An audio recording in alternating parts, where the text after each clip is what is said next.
Good afternoon. Welcome to the Preservation Association of Lincoln Brown Bag Lecture Series. My name is Eileen Burke, and I'm the coordinator of these lectures. Our lecture today is sponsored by the Preservation Association of Lincoln. These brown bags are supported by your membership in the Preservation Association of Lincoln. We encourage you to join to support these brown bags, and you can go online to preservelincoln.org to join. Our speaker today is Jon Roth. Jon has a Bachelor's of Fine Arts in Design from Kansas City Art Institute in 1979. Currently, he's a freelance writer and graphic designer. He has worked at numerous advertising agencies throughout the Midwest and also as an instructor at Nebraska Wesleyan University. Jon has also co-authored 3 books on Lincoln history, Lincoln Looks Back, and When I Was a Kid, and Game Day Memories.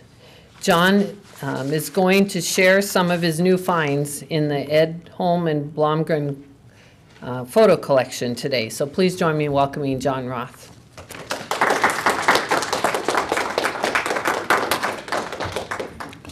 Well, it's good to be back. Thank you for having me once again. I see lots of familiar faces in the audience. I'm just going to go right into it here. There was your postcard to invite you to the show, so let's start with that photograph. What a lovely, lovely photograph of actually reminiscent of a lot of Q Street between 27th and downtown Lincoln in the 1950s and 60s, and I'm sure prior to that as well. Janie and I were talking about doing another book where we'd utilize these photos, and we might do a book called A Closer Look at the Edholm Blomgren collection. So that's why I started with this photograph. This is at the corner of 12th and Q. It's the northwest corner, and as you can see, it's reminiscent of, if you're my age or possibly a little younger, you remember how they strung the lights over all of the car lot to keep it brightly lit at night to sort of chase away vandalizers and anybody that might want to break into a vehicle. And this is looking very peaceful. It doesn't look like too many people are around. Must be late in the evening. And so I did a little close-up of this here to show you otherwise. We've got a couple of car salesmen back there, either a salesman and a potential customer or a few salesmen standing and watching the car supply there at Van Nuys. If we were to do a 180 and turn around and look at the opposite corner, we would see what was once Yak's Pontiac Cadillac that then became Van Nuys Pontiac Cadillac in the 1960s. Look down the block on 12th Street, and you notice there was a bowling alley there at one time next to where the Spaghetti Works sits today. A little further down, you see an open parking lot. That was the parking lot for many, many years for the Cooper Foundation and Mid-Continent Insurers and such. There was no building on that lot. Jim McKee just gave a lecture, I believe, on parking lots that I went to see out at one of the retirement communities, and I thought, well, I want to see what was on a parking lot before it became a parking lot. So this is an interesting example from the McDonald collection, which is down on that opposite corner from 12th and Q. We're now looking at 12th and P. We're on the northeast side of the street. And of course, this building came down. This was just a tenement house, and Chris Beck Firestone Tire Company. I have a picture of the Firestone Tire Company in the 1940s, and I actually misinterpreted this photo as being a replacement photo for where the Firestone building sits now. There was a wonderful Art Deco building that sat right there at the corner of 12th and N for many years, and it was torn down to make room for the one that's there now. Of course, Firestone is still on that corner. But this one, you know, I saw this building, and when I saw the 12th and P Street sign, I knew that my eyes could not be deceiving me. So when I saw the 1940 streamlined version, I looked through the area where they service, the lubritorium, if you will, where they service the cars, and I thought I was seeing the Stewart building when actually it was the Golds building. That's the way these pictures have a way of playing tricks on you. The fun thing about this building is this was Mrs. Lush's cafeteria where you could get room and board for a certain price. And so if you see a longer view of this picture in the McDonald collection, you'll see it painted up on top of the building. It says Mrs. Lush's Meals and Rooms. Of course, if you go back to 12th and Q, you've seen this photo before. I thought it might be interesting to show you what it looked like in the 80s. Of course, everybody remembers the glass menagerie. That's what the Van Nuys Pontiac Cadillac dealership became eventually. If we go down the street to the west on Q Street, we see the original location of the Salvation Army offices. We see we've got a lot of old tenement buildings over on the north side of the street, as well as the Mowbray Buick dealership. There's a truck dealership at 14th, and then there's the actual car dealership down the street from there at 15th. We also see just right out of the frame, or just at the corner of the frame up right, that's the Nebraskan Hotel, which was also raised for a parking lot. And of course, the Lead Center sits on this block today. If we turn and go across the street and we go down to 11th, we'll see a little place called Dick's Parking Lot, which those of you that went to the university remember Arturo's very well, is sitting right where this picture was taken from. It began as Micklin Home Improvement. They had it for many years as their building. Again, this is another one of those closer look photos in that I found something very interesting when I zoomed in a little bit. And that's this wonderful little hamburger joint back in the background. In addition, this orange, remember the orange metal phone booths that you used to see everywhere? And the sign, the little Art Deco sign up above simply says Eats. I thought that was a wonderful, wonderful tribute to the mom and pop hamburger stand of the 30s and 40s. Oh, and that's Architecture Hall. That is Architecture Hall, peeking up over the top.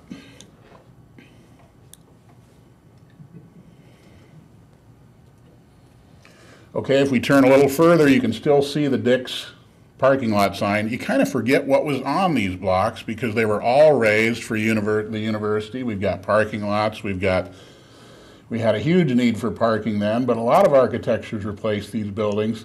One of my favorites was the Woodruff Printing building right at the corner of 10th and Q. Next to that, you had the original location for Peterson Typography, which was a place that I used for many, many years in my advertising business. Remember paste ups, key lines, you had to do everything by hand. There was no photo typositor like there is today, or direct to plate or direct to film technology of any kind. Next to that, you've got just a little laundromat here, and then a Packard dealership of all things. And then this is a packaged liquor distributing company. So interesting, and notice the entire street's cobblestone. This is the late 1950s. I thought about this the other day when I was traveling down 17th Street. I thought, you know, I can remember when my dad's Bias-Ply tires would rumble over cobblestone all the way to the state fairgrounds. And it's just amazing to see how much cobblestone has been replaced. A little closer look at this gives you an idea of what I was talking about. I left out capital engraving here. Drew DeVrent, if you did anything in advertising, if you needed something stripped, negative-wise, if you needed plates made, this guy goes back to the turn of the century. He was a journeyman long before any of us were doing the advertising business, and I miss that man dearly. He was just the kindest man, and he always had your job ready for you. If he needed to work overtime to get it to you, which is always the case in advertising, he always did so. So God bless Drew DeVrent. Well, I think you've seen a reverse view of this, and I couldn't resist putting it back up again. It is a gold, it's not a Nomad, but it is a gold 55 Chevy station wagon, which I'm sure all guys would like to have today. And if we do, you notice the old fire station across the street too. Just a wonderful set of blocks there leading up to Memorial Stadium. On the west-hand side of the street, I had an old-timer stop me at B&R the other day and tell me about how Charlie Starkweather had a tenement there, that the landlady, the first place they went and looked for Charles Starkweather was where else? A couple of blocks from the police station, right? But he wasn't there, obviously. The rest is history. But I think I've got another shot of that coming up. And then, of course, look at this little building Peterson Typesetting was in. Certainly, I never remember this being down on this street. I wasn't old enough to remember it. But if you look at this next shot, you'll certainly remember where it was. It was over at 624 Peach Street, across from Harris Laboratories. Another block over, and you would have been standing on the grounds of the Gooch's Milling Company. So, long time ago and very far away. Love this little GMC panel van. I wonder how much surveillance was done by federal officers and policemen inside a little metal panel van like this. There's our fire station. Vic Wright told a wonderful story about how this block was shared by both the police department and the fire station. And his dad was getting off duty one day, and he wanted him to come and pick him up in his car, and he had pulled his headers off, was racing out at the Air Force Base, and he said, "Dad, I can't come. My car is race prepared right now." He says, "Get over here and get me. I need a ride home." So during the shift change at around 3 o'clock, here was this 1940 Ford rumbling in between the police station and the fire station, and the only thing his dad, Vic Sr., could say was, "Get me out of here quick before someone sees us." But what a great old block, and you can see right where we are, we've got the top of Memorial Stadium peeking over, so you know you're down on 10th Street. Look at how nicely manicured the hedges. They've even got a bird bath out here.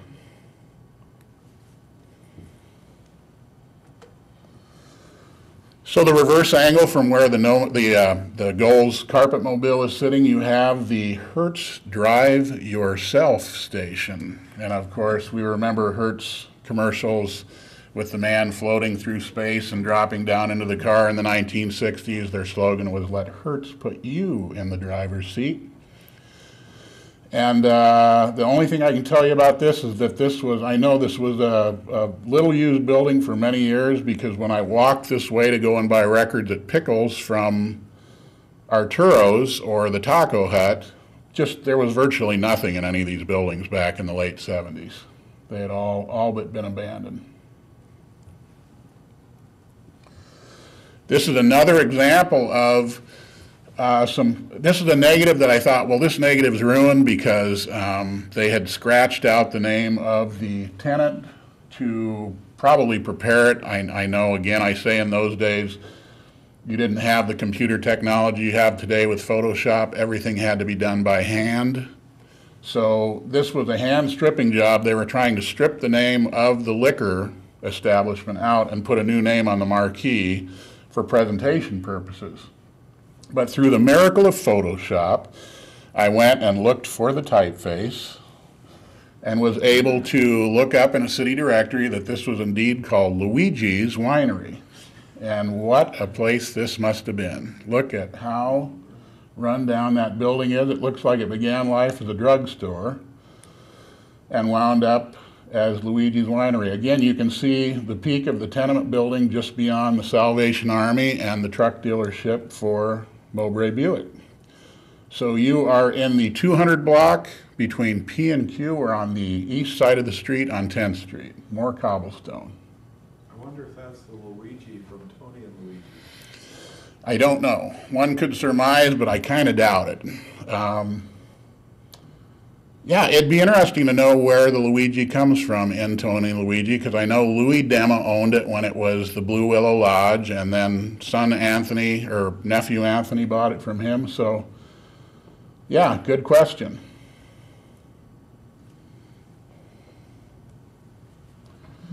A little further down at 10th and R, this is a Mary Jane Nielsen find. She is such a hound on eBay. She goes and finds this stuff, and what a wonderful skyline view taken in 1934.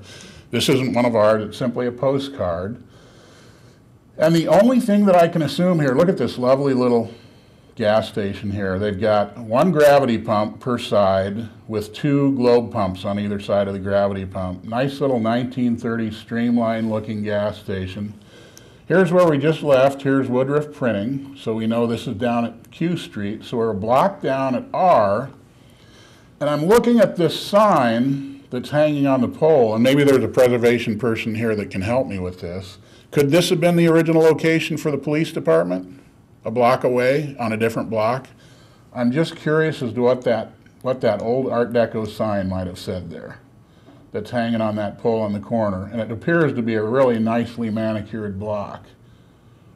But I know that this block houses the fire station, so I just wondered if in this day and age this might not have been the block for the police department. They weren't in the same block, the fire and the police? I thought they always were, but that's the question I'm asking. I'm just wondering what, I know that the Journal's there today, but I just wondered what might have been on this block back in the day. This is 1934, The back so. was the Hill Mountains were northeast metal and iron. And what was it again? Behind us Uh-huh. would have been the big steel smelting by the Hill. Okay, so that might have been a Midwest Steel operation there. Well, Okay. it wasn't called Midwest, was it? But it was a steel fabricator of The some Hill kind. Hill family. And Mhm. Architecture Hall It was right across the street. Right, and the law college. Yeah. And they're still monitoring the gasoline in the soils on that site. That's a parking lot now. Oh, yes, I know they monitor that very well. I'm trying to think of the entity that's responsible for that, but I know they go around and look for gas tanks and oil tanks all the There are time. observation wells in that parking lot because there were huge amounts of petroleum Sure. from the tanks in there.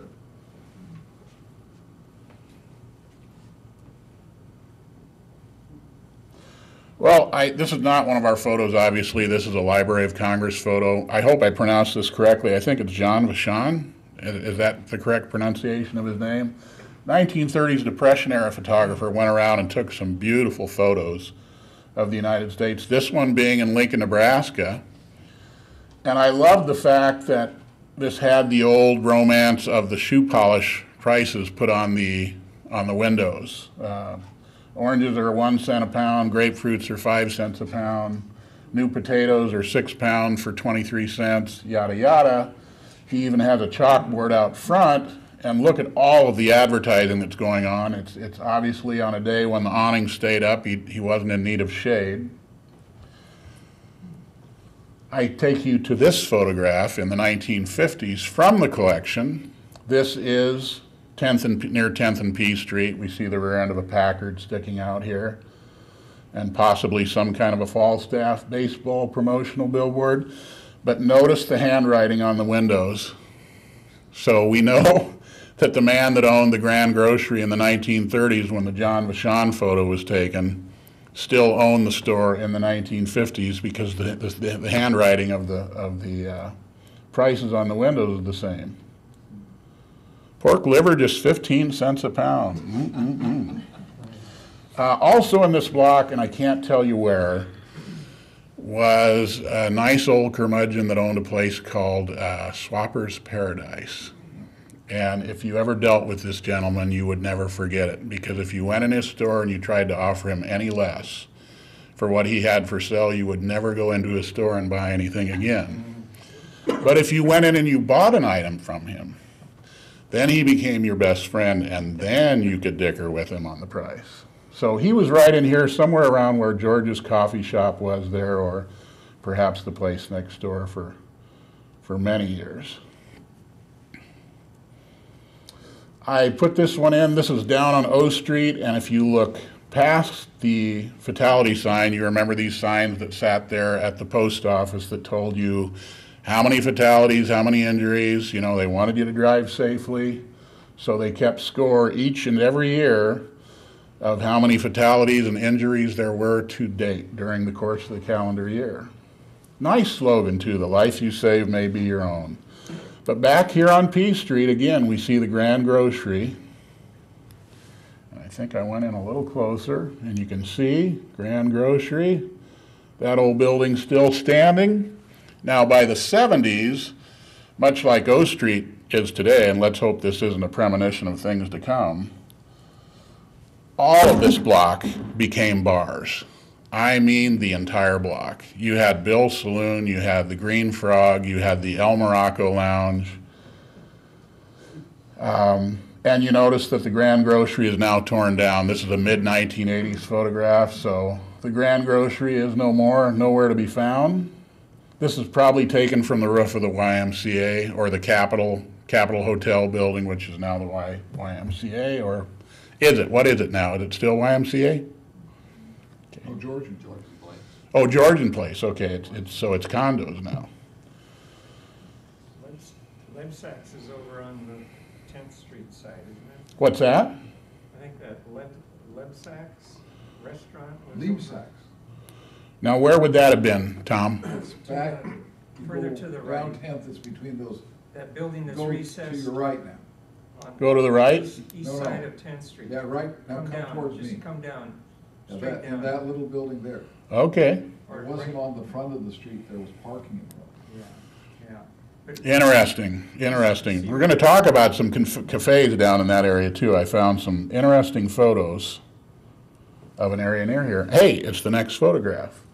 This was an eye-opener for me because, you know, as a little kid, I get confused. You know, my memory just sort of all melds together. And here's the problem.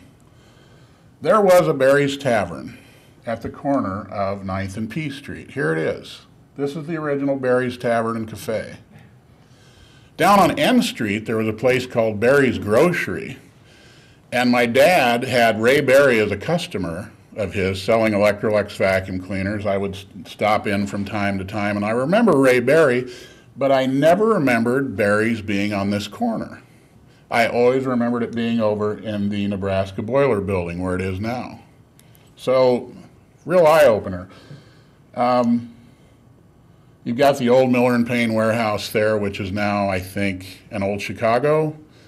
But remember all the discotheques that were in there? I think it was Stooges, and I think it was the Starship Enterprise. Come on, you guys, you know you dressed up and went down there and danced. Then, of course, you've got all of those businesses and buildings that still exist there, right down to the coffee place on the corner and the oven where the Russell Stover's factory used to be. Nice old chimney still standing for the Burlington route. And, of course, our beloved Lincoln Hotel tells us this is a 1960s shot because it was raised right at the turn of the decade. And this looks to have been shot from the roof of, what do we call it today, the old federal building and post office? Grand Manse. Thank you. Little closer view of this shows you that not only was Barry's Cafe there, but they also had a place called the Ideal Hall. So there must have been some kind of a wedding reception hall there, or a place you could rent for parties and such. Of course, this building next door became Brittany's at one time. We all remember the story of the bar that came out of the old Hobnob and went to Brittany's and then went someplace else and yada yada. Nice old building though. And of course we've got, I think it's Melicar's gas station there now. Is it a Phillips 66 gas station? Okay, and then down on the next corner here is indeed where we see Barry's today, but we know then it was the Nebraska Boiler and Supply Company. Little sign painter here tucked in behind, and there's a plating company here. And there is a rather bad scan, I might say. We can even see that Port Huron was still in business down on the next corner. But yeah, this is late 1950s, maybe early to mid 1950s.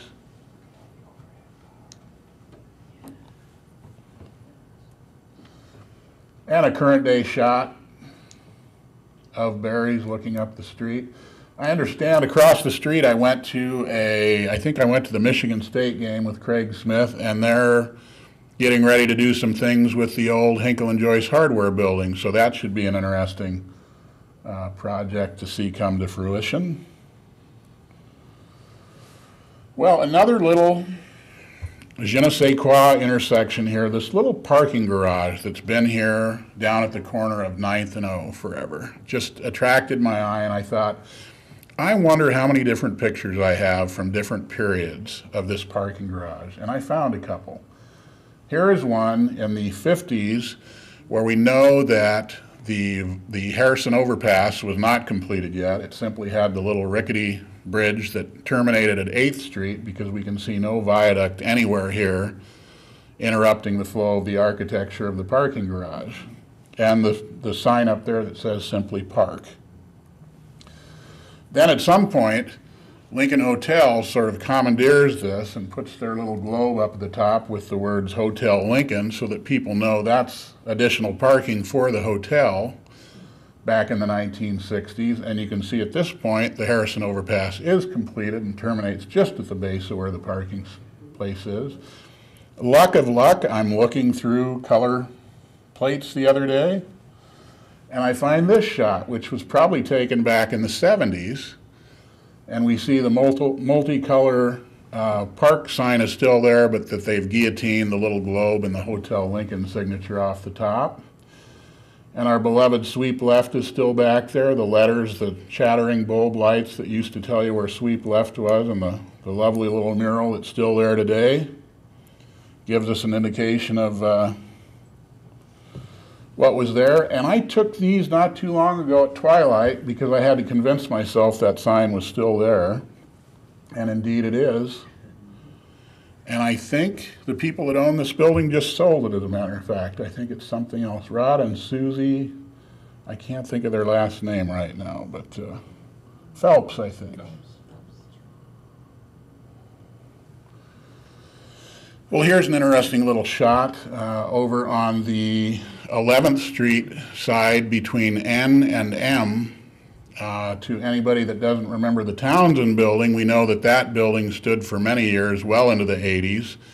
And I know that the Smiths had plans to renovate this, but I think Craig said they went in and did a structural assessment of the building, and you could slam a door down on the first floor and hear it on the second floor at the opposite end of the building and feel the vibration. So they didn't think it was a very structurally sound building, and they gave up on the project. But I'm sure if it had been they'd been able to save it, they would have. Many years between these two buildings, what is the tire company and the antique store, which just blows me away that there were antique stores in the 1950s, but indeed there were. This is actually the 30s, actually. This is the late 30s. A McDonald-era photograph. Goodwill Industries has a little property here. But on the corner, there's a Sieberling tire dealership here, and they must have encroached into this tenement building a little bit because there's a sign here that says, "Invite us to your next blowout." I thought that was kind of cute. Does anybody remember what this building would ultimately become? Christensen's. And does anybody remember what Christensen's was before it was a furniture store? Oh, before you go, Yeah. go back one. Mm-hmm.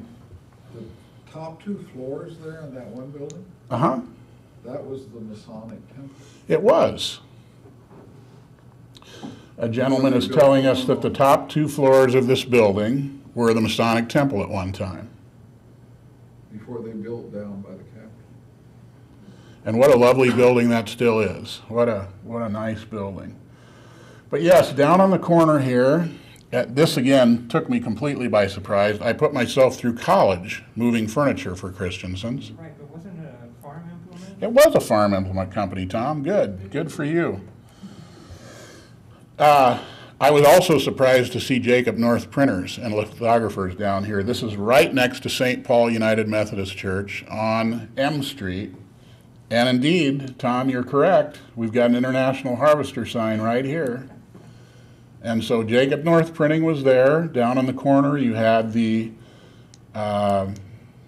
International Harvester store. We had a warehouse and a factory and something in the Haymarket, did we not, that was International Harvester? Woodruff was the original implement. Woodruff was? For International. International Harvester. Interesting to know. Yeah. Yeah, I know we have that McDonald picture somewhere in our collection too. I would guess the signs in the street Uh-huh. are because of the funeral at St. Paul Methodist. I'll bet you're absolutely right. The point made is that these pole signs in the street were there for a funeral procession that was probably lining up at St. Paul United Methodist Church. We've got a fire and auto building over here, which I think this became the College of Hairdressing, right? And then across the street, above the Christensen's building, on the other side of 11th Street, you remember Notifier being in that building. Like Radio Supply was right here on the corner. And then there was just a bevy of little pool halls. There was Zephyr Billiards, and there was little mom and pop cafes. I think the R&M Cafe was in this block at one time. This would all eventually be raised for the Goals parking lot, for the Goals building. Gee, I don't know what's over there now. I can't remember. That escapes me. But a little closer view of that same building, which was so very familiar to me. I had a Ford pickup truck backed up to that driveway most of the time, loading 18 cubic foot deep freezes and refrigerators and color television sets, etc.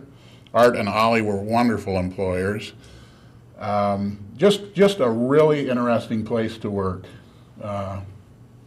during the summer months. Gold's had an exchange building over here too, it looks like. It was a place where you could trade secondhand furniture for other secondhand furniture or get credit for new furniture at the store. And there's one of the ways we can kind of tie everything together. Mary Jane found this nice little matchbook out on the internet at eBay. Notice the single-digit prefix phone number, simple 2. Now we have to dial that extra 402, what's the world coming to? Here's another little nice premium that she found out at eBay. I think this is just cuter than a bug's ear, and one can only assume that it was for the Christensen's farm implement store, just a nice little feed bucket that someone gave away as a premium. It's not very big either. It's only about 8 inches in diameter with the little handle, sits about yay high. Now, and going back to that idea that we had an International Harvester factory or warehouse or something in the Haymarket, I think this has to be at that location because I don't ever remember there being glass brick all around the building. But nice shot, nice little glass top desk, and we've got the white-tired red Farmall tractor on his desk. My father owns one of these now out at my sister's acreage, and it's one of his pride and joys. He has a John Deere I think he likes even more, but beautiful little tractor. And of course, if you look at the Christmas parade photos we've shown, at the end of every Christmas pageant or parade, there was a red Farmall tractor pulling Santa and his reindeer, live reindeer, in an enclosed hurricane fence setting where they would throw tokens out to you and you could go and get your free nickel Coke or whatever your nickel token would buy you. There's the Christensen's building as I remember it. And of course now we know St. Paul has bought this property and the building extends all the way to 11th Street.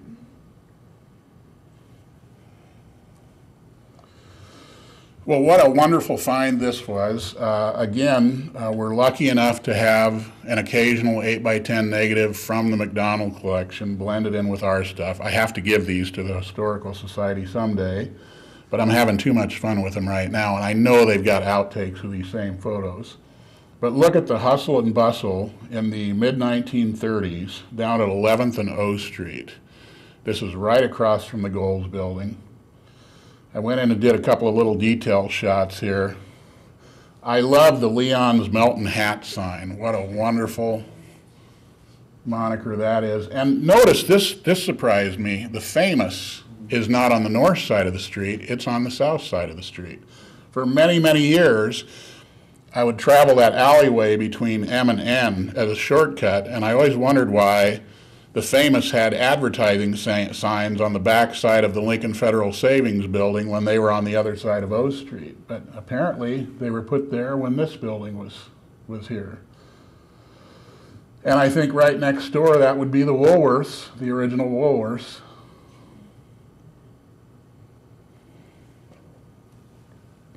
Over on this side, 11th Street always had its share of cafes in between Ann and O Street, no less than 2 that I can ever recall back in the 70s. And at this time, there was a place called the Sunshine Cafe. They've got a nice little sunflower. And I can't help but think there's a little cathedral radio inside playing Rudy Valley singing Button Up Your Overcoat or something like that. It's like a nice rainy day. Of course, we know Harley was a Rexall representative, took full advantage of all of their ability to place billboards on the side of their building.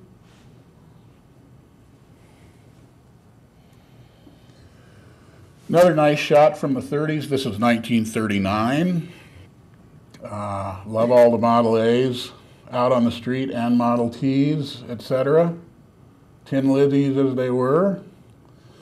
Did a little close-up work on this. Look how every window has a similar design to it with the backdrop, with the mannequins. There's a single mannequin displaying some type of fashion ensemble. And yet you've got the trees on the paper painted in the background. How wonderful it must have been to be a window designer back in the 1930s. Down at the opposite corner, we see that Ben Simons is getting ready to move out of their old building and into their new building. And they're having a removal cell with drastic reductions in every department. Look at how Spartan the McGee's building looks. And of course, we've got a men's clothing store here, Lerner and Sons. Love the old highway signs too that show 2, 34, and 6 all on the same sign pole.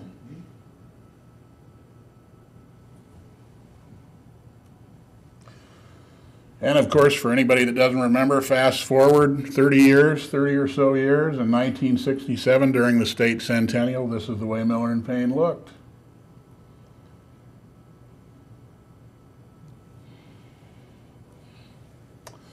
Found an old picture of the library. What a wonderful find this was. I had seen this many times on postcards, but had never seen a good photograph of it taken anywhere. This is 14th and N. This would be the northeast corner and sits just exactly where Bennett Martin sits today. That building was raised to make way. Look at the age of the trees that surround the place. It's just absolutely amazing. This, to me, looks as much like a police station as it does like a public library because of the globe lights out in front. That's the way when I watch the old episodes of The Untouchables, I always see the police stations looking that way. We have, indeed, an interior shot of the library that was inside this envelope as well. And look at the wonderful mural of the cityscape up above that shows you what the city looked like at the time. And we know now, and believe me, these directories come in very handy. Thank you, Dick Rumbles, for caring enough to save all of those Kohl's directories that he saved. They are just godsends when it comes to figuring out what was where in the city of Lincoln in the 30s, 40s, and 50s. But notice that even then, it was an important thing to have all of this reference that related to the city of Lincoln in terms of directories. Telephone directories, whatever you need, business directories, etc.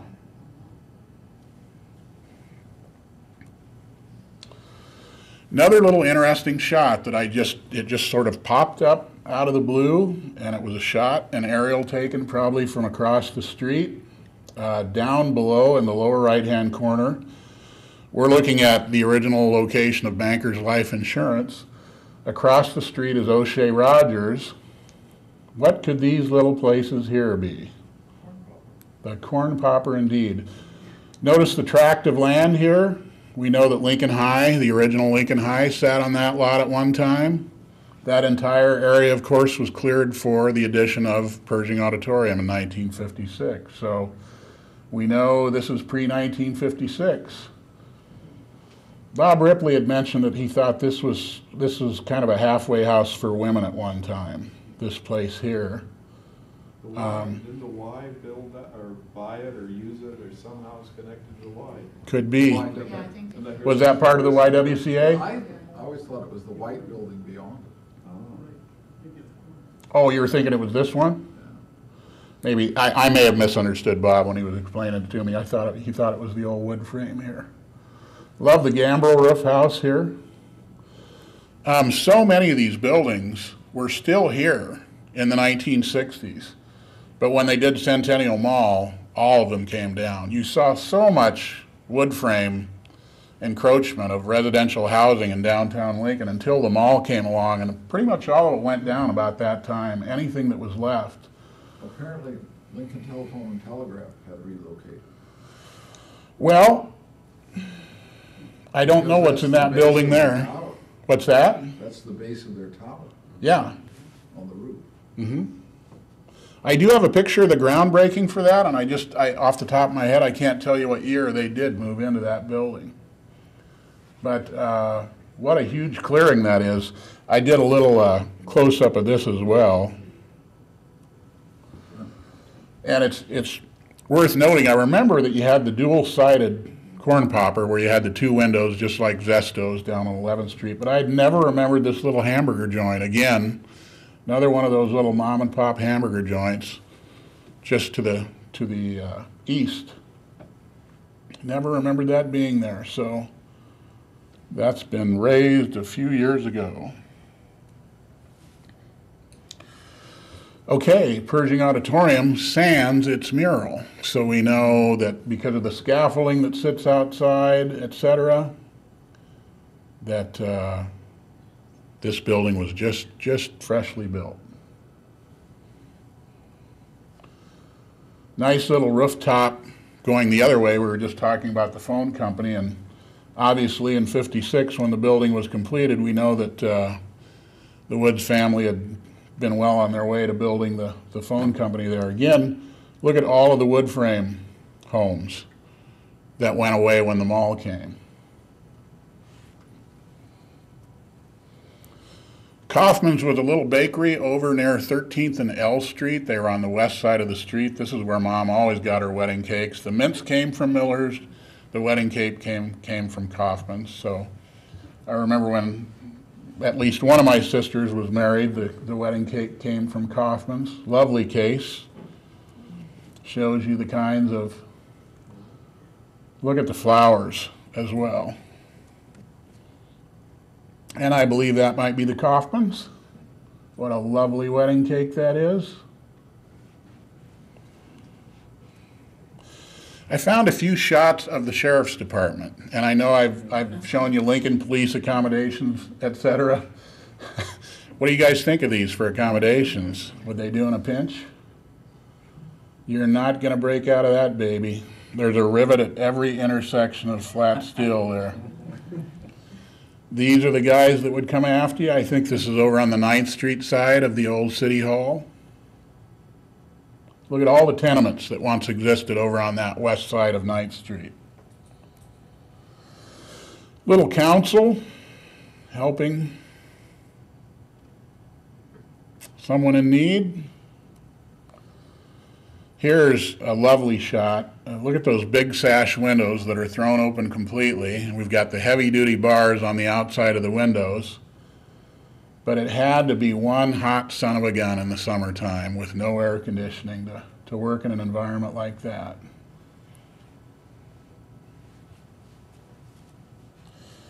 There's the old building.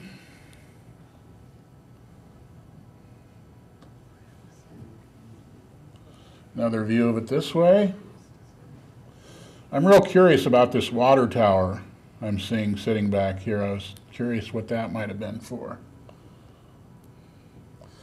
Here's a nice find, Cotner Terrace. Does anybody know where Cotner Terrace was? Yeah, North Cotner, what about where the Plaza Bowl was or somewhere along? You're a little too far, right about where Home Realty is. This is actually Home Realty's existing location. Again, Mary Jane came to the rescue here with another set of matchbooks. Lovely swimwear here, wouldn't you say? Studebaker Commander, convertible. And you know, I just wondered, this can't possibly be right. You know, I know for many years that police officers and undercover detectives use the 2D moniker. You notice that it has a 2D moniker on the plate? There's no way they would have issued a convertible to a detective in the 1940s, right? Or 1950s? Maybe that's dealer. Oh, that is dealer, I'll bet. Yeah, good point. I'm not thinking all the time. thanks for the help with that. Did you know that they had food delivery? You could call and order a meal and Cotton Terrace would deliver it to you. Well, good point, John. Do you know who ran this operation? This is yet another Mrs. Lutz operation. And so there, thankfully, Mary Jane came to the rescue again and showed me who ran this operation. We all remember Mrs. Lutz hole in the wall. Was here until just recently. Was the boarding house? Oh, that was Mrs. Lush. Lush. Not something you want to call the guy sitting on the bar stool next to his wife, right? Okay. 5 banquet rooms. Well, John had just mentioned coming in that he remembered a time when we had open air cages. This is one that's actually attached to the building. But yeah, there were actually cages with live animals that went on into Antelope Park. I remember the giant tortoise out back, which you'd always have some fool father trying to get his kid to ride the back of the giant 100-year-old tortoise and get a picture of him, which was a no-no. But yeah, common little critters like possums and raccoons, you know, they wanted you to know what the wildlife was out there. Boy, I had a raccoon that used to sit in the Y of the tree I lived in over on just a couple of years ago. And my next door neighbor had a black lab that would just cease barking when he saw this raccoon that just sat and looked at him like, what do you need? What can I do for you? They used to be so nocturnal, and now you see them. A lot of times you can see them in daylight hours. And of course, some just common mallard ducks. Probably a school bus excursion. I can remember how bad that apiary smelled, so I guess having these open air cages sort of helped get a little fresh air into the building. Well, we had Rebecca at the well, and Sunken Gardens, you know, we've got another sculpture that's replaced her up at the top of the waterfall, but Rebecca, I understand, is buried somewhere on the ground. She was vandalized time and time again until she couldn't take it anymore. And so they took her broken parts and buried her somewhere on the premises. And she has a bronze counterpoint at the top of the waterfall that's replaced her. This could have been yesterday. Someone had taken a shot of the lily pads, and I just went not too long ago, and I know Mary Jane took these shots. Boy, what a lovely place. And reminiscent of that lily pad shot, look at all the koi. It's just such a wonderful, relaxing thing to go and do. If you have the opportunity to do it in the early spring, late fall, do it. It's a wonderful place. Well, this is not my picture. I actually found this on the internet. I apologize to the author of the photograph because I don't know who you are. But Vard Lawson, a friend of mine who passed away at Printing Center, the place I used to work, gave me a glass daguerreotype one day. And I had never had a glass negative before of anything. And I thought it was time I scan it and take a look at what it was. And it was these folks standing out in front of the castle over at 19th and D.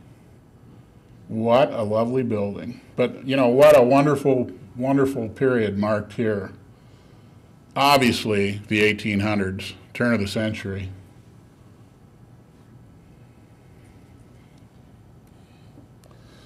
Fast forward to 1960. I think we're in either the grandstand or the 4-H building. We're trying to get Dick and Ike elected.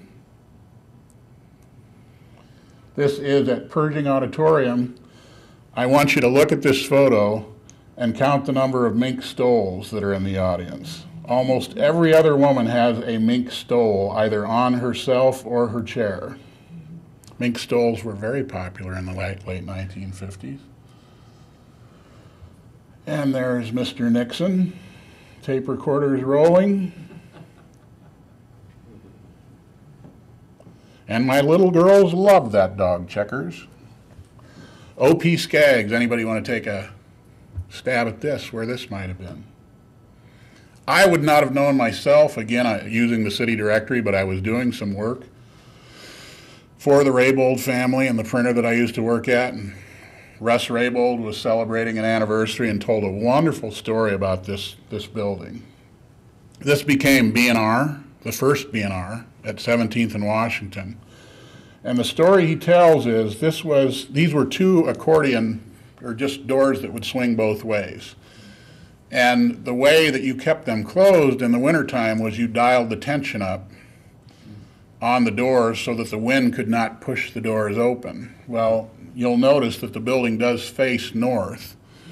And one of his fondest memories of the building was replacing those doors, because he says at the time he could crank the tension up as tight as it would go on the doors and the wind would still blow them completely open, so that this wind would just blast through. So nowadays you see that they put awnings up with the automatic doors even. They have awnings up that sort of shield you from the wind, and so that wind and cold doesn't get into the store. Especially nowadays. I know gas wasn't any cheaper then, but can you imagine what that would cost you today? Little work in Photoshop here. I'm going to give myself a little credit for training myself to use Photoshop here.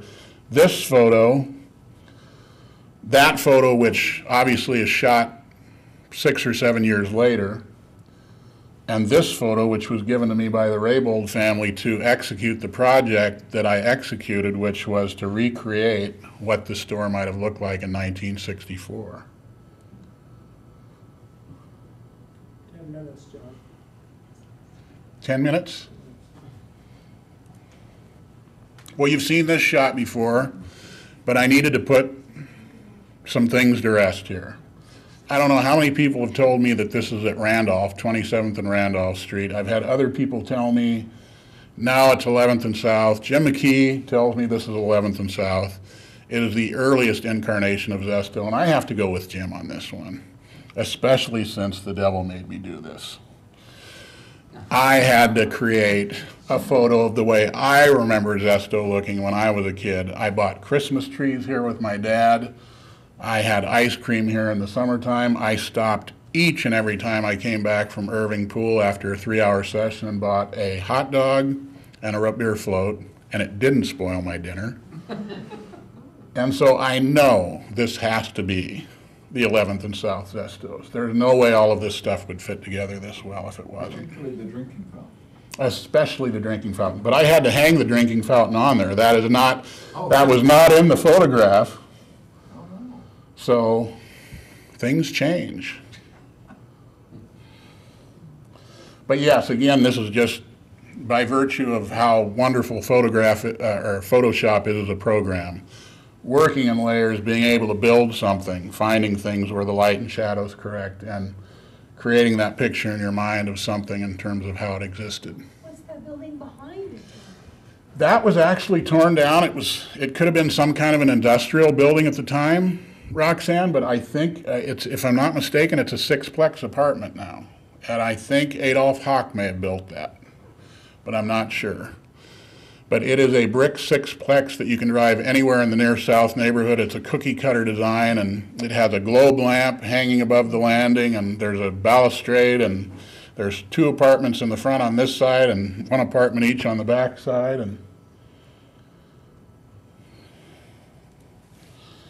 okay, we're getting into some capital stuff here now, guys. You'll appreciate this. This, if I'm not mistaken, is a hearing room. Can you guys help me out on this? The governor's here. Governor Anderson with some campfire girls. Governor Anderson in the legislature. I was just lucky enough to find one of these old unfinished Washington lithos. I'm so happy I finally found one. I found it in Mankato, Minnesota at an antique store. Governor Brooks being presented with a state flag. Look at the flock wallpaper. Wonderful. This. Is it tapestry? Yeah. This shot, a couple of years ago, I did a trade show booth for Governor Heinemann. So when I went in and they took these photos, there's so much to see. I mean, there's so much color going on, you don't know where to look. Look at this black and white shot, and it just does it so much justice. It's nice. It's a tribute to you guys and to Bob in terms of how nicely preserved that office is. We have a wonderful, wonderful restoration crew over there. High Y was doing a mock legislature, which is what these photos are all about. This should give you a good indication of what the legislature looked like back then, the legislative chamber, and I don't know where that is. Any ideas?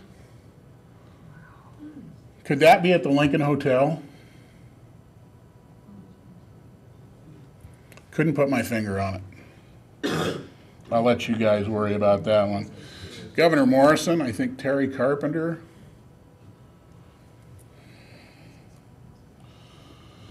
Okay, Governor Morrison, I think either 63 or 64 was the year that Mike Nielsen won the National Wrestling Championship in his weight class, 124. Two of Lincoln's centenarians in 1959. Wonderful.